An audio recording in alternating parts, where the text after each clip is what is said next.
আসসালামু আলাইকুম। সংবাদে আপনাদের সবাইকে স্বাগত জানাচ্ছি। আমি ফিরোজ তোহা। শুরুতেই সংবাদ শিরোনাম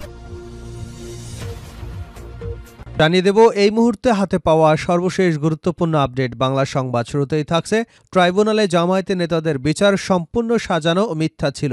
দেশের খ্যাতিমান আইনজীবী ব্যারিস্টার আব্দুর রাজ্জাক বলেছেন, আন্তর্জাতিক অপরাধ ট্রাইব্যুনালে জামায়াতে নেতাদের বিচার সম্পূর্ণ সাজানো ও মিথ্যা ছিল। সরকারের নির্বাহী কর্তৃপক্ষের নির্দেশনায় তাদের ফাঁসির রায় দেওয়া হয়েছে।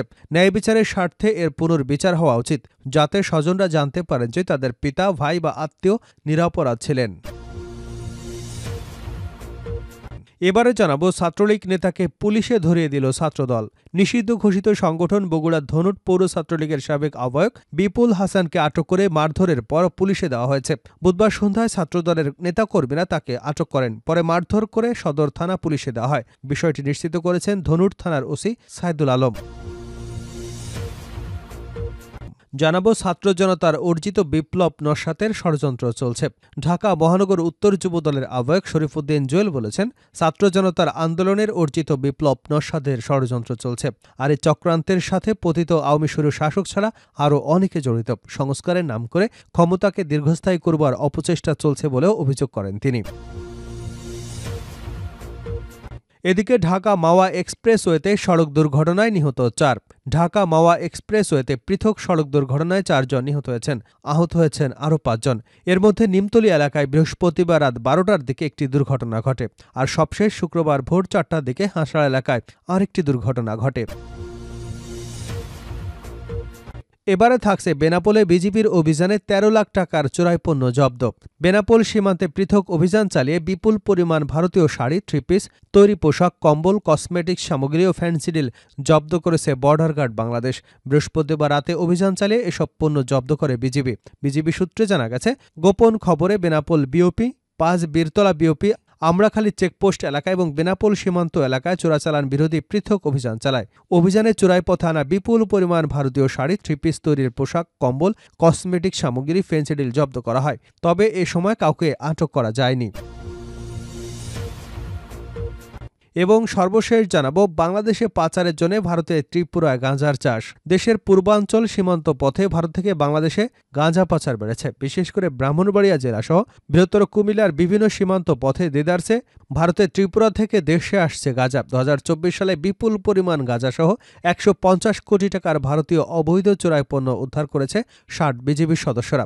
এছাড়াও অন্যান্য আইনশৃঙ্খলা রক্ষাকারী বাহিনী প্রতিদিন বিপুল পরিমাণ গাঁজা উদ্ধার করেছে। এতক্ষণ শিরোনাম শুনছিলেন, এবার বিস্তারিত। প্রিয় দর্শক, আপনি যদি এই চ্যানেলে নতুন হয়ে থাকেন, ভিডিওটি দেখতে দেখতে চ্যানেলটি সাবস্ক্রাইব করে আমাদের সঙ্গে থাকুন।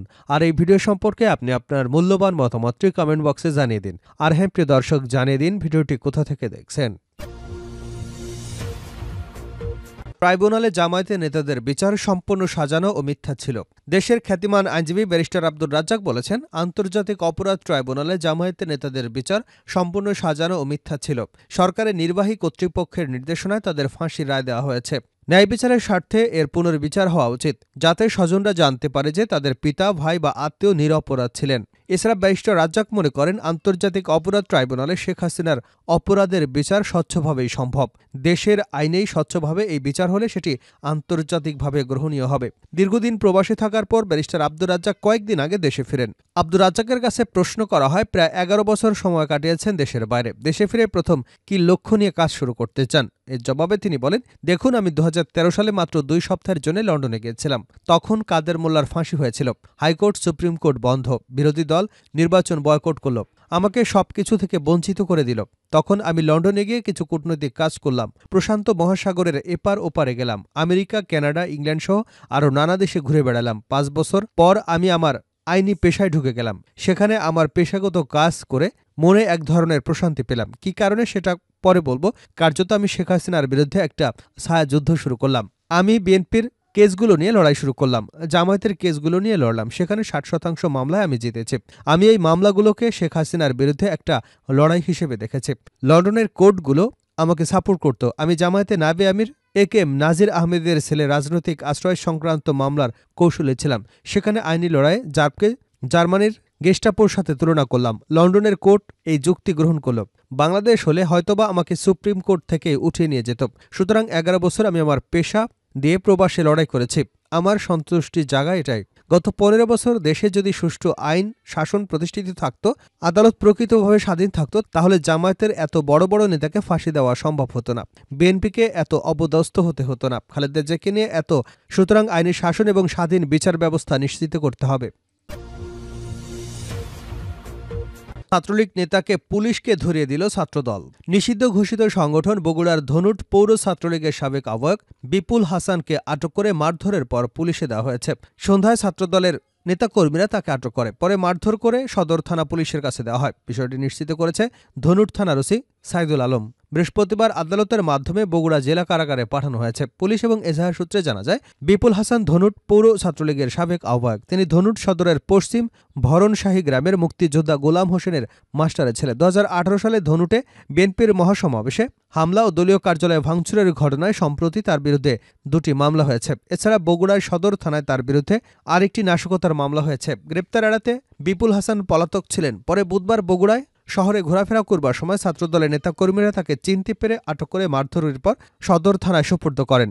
এ বিষয়ে ধনুট থানার ওসি সাইদুল আলম জানান, ছাত্রলীগ নেতা বিপুল হাসানের বিরুদ্ধে থানায় 2টি রাজনৈতিক মামলা রয়েছে। তাকে সদর থানায় সোপর্দ করা হয়েছে। ছাত্র জনতার অর্জিত বিপ্লব নস্যাতের ষড়যন্ত্র চলছে জুয়েল। ঢাকা মহানগর উত্তর যুবদলের আহ্বায়ক শরীফুদ্দিন জুয়েল বলেছেন, ছাত্র জনতার আন্দোলনের অর্জিত বিপ্লব নস্যাতের ষড়যন্ত্র চলছে। আর এই চক্রান্তের সাথে পতিত আওয়ামী স্বৈরশাসক ছাড়া আরও অনেকে জড়িত। সংস্কারের নাম করে ক্ষমতায় দীর্ঘস্থায়ী করবার অপচেষ্টা চলছে বলেও অভিযোগ করেন তিনি। ঢাকা মহানগর উত্তর পল্লবী থানা 3 নং ওয়ার্ড যুবদলের কর্মী সভায় প্রধান অতিথির বক্তব্যে তিনি এসব কথা বলেন। এতে আরও বক্তব্য রাখেন যুবদল ঢাকা মহানগর উত্তরের সদস্য সচিব সাজ্জাদুল মিরাজ। জুয়েল বলেন, একটি রাজনৈতিক দলের কথাবার্তায় মনে হচ্ছে দেশকে বিএনপি শূন্য করতে চায় তারা। আমি পরিষ্কার বলতে চাই, আওয়ামী লীগ বিএনপিকে ধ্বংস করতে গিয়ে নিজেরাই ধ্বংস হয়ে গেছে। বিএনপি কোনো মৌলবাদী সংগঠন নয়, বাংলাদেশের সবচেয়ে জনপ্রিয় দল। আজকে যে দলটি বিএনপির বিরুদ্ধে অপবাদ দিয়ে মিথ্যা প্রচার করছে, এই জুলাই বিপ্লবে তাদের কজন শহীদ হয়েছেন জাতি জানতে চায়। তিনি বলেন, যারা দলীয় শৃঙ্খলা মেনে চলবে না, চাঁদাবাজি কিংবা লুটপাটে জড়িত থাকবে, তাদের অন্তত যুবদল ঢাকা মহানগর উত্তরে জড়িত থাকতে পারবে না। আন্দোলন সংগ্রামে যারা অংশগ্রহণ করেছেন, নির্যাতিত হয়েছেন, যারা জেল খেটেছেন, মামলা হামলার শিকার হয়েছেন এবং দলীয় নির্দেশনা মেনে দলীয় প্রোগ্রামে অংশগ্রহণ করেছেন, তাদের নিয়েই যুবদল ঢাকা মহানগরের সকল শাখার কমিটি গঠিত হবে। মিরাজ আরও বলেন, যুবদল ঢাকা মহানগর উত্তরে কোনো হাইব্রিড বা অনুপ্রবেশকারীর স্থান হবে না। যারা হাইব্রিড এবং অনুপ্রবেশকারীদের দলে স্থান দেবার চেষ্টা করবে, তাদের বিরুদ্ধে আমরা সাংগঠনিক ব্যবস্থা গ্রহণ করব। তিনি বলেন, যারা দলের জন্য কাজ করবে, জনগণের জন্য কাজ করবে, একমাত্র তারাই হবে নেতা। ঢাকা মাওয়া এক্সপ্রেসওয়েতে সড়ক দুর্ঘটনায় নিহত 4। ঢাকা মাওয়া এক্সপ্রেসওয়েতে সড়ক দুর্ঘটনায় 4 জন নিহত হয়েছেন, আহত হয়েছেন আরও 5 জন। এর মধ্যে নিমতলী এলাকায় বৃহস্পতিবার রাত 12টার দিকে একটি দুর্ঘটনা ঘটে। আর সবশেষ শুক্রবার ভোর 4টার দিকে হাসার এলাকায় আরেকটি দুর্ঘটনা ঘটে। হাইওয়ে পুলিশ সূত্র জানায়, রাত 12টার দিকে নিমতলী এলাকায় একটি কাভার্ড ভ্যানের পেছনে মাওয়ামুখী আবদুল্লাহ পরিবহনের বাস সজোরে ধাক্কা দেয়। এতে দুমড়ে মুচড়ে যায় বাসটি। নিহত হন বাসের হেলপার মোহাম্মদ জীবন, 44। তার বাড়ি শ্রীনগর উপজেলার কল্লিগাঁও গ্রামে। নিহত অপরজন হলেন বাসযাত্রী মোহাম্মদ রায়হান, 27। তিনি সিরাজদি খান উপজেলার মালখাননগর ইউনিয়নের দেবীপুরা গ্রামের বাসিন্দা।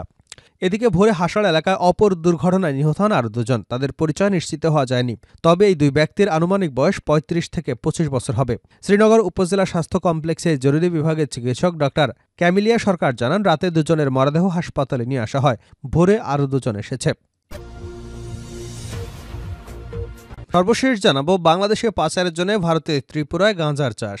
দেশের পূর্বাঞ্চলীয় সীমান্ত পথে ভারত থেকে বাংলাদেশে গাঁজা পাচার বেড়েছে। বিশেষ করে ব্রাহ্মণবাড়িয়া জেলাসহ বৃহত্তর কুমিল্লার বিভিন্ন সীমান্ত পথ দেদারসে ভারতের ত্রিপুরা থেকে দেশে আসছে গাঁজা। 2024 সালে বিপুল পরিমাণ গাঁজাসহ 150 কোটি টাকার ভারতীয় অবৈধ চোরাই পণ্য উদ্ধার করেছে 60 বিজিবি সদস্যরা।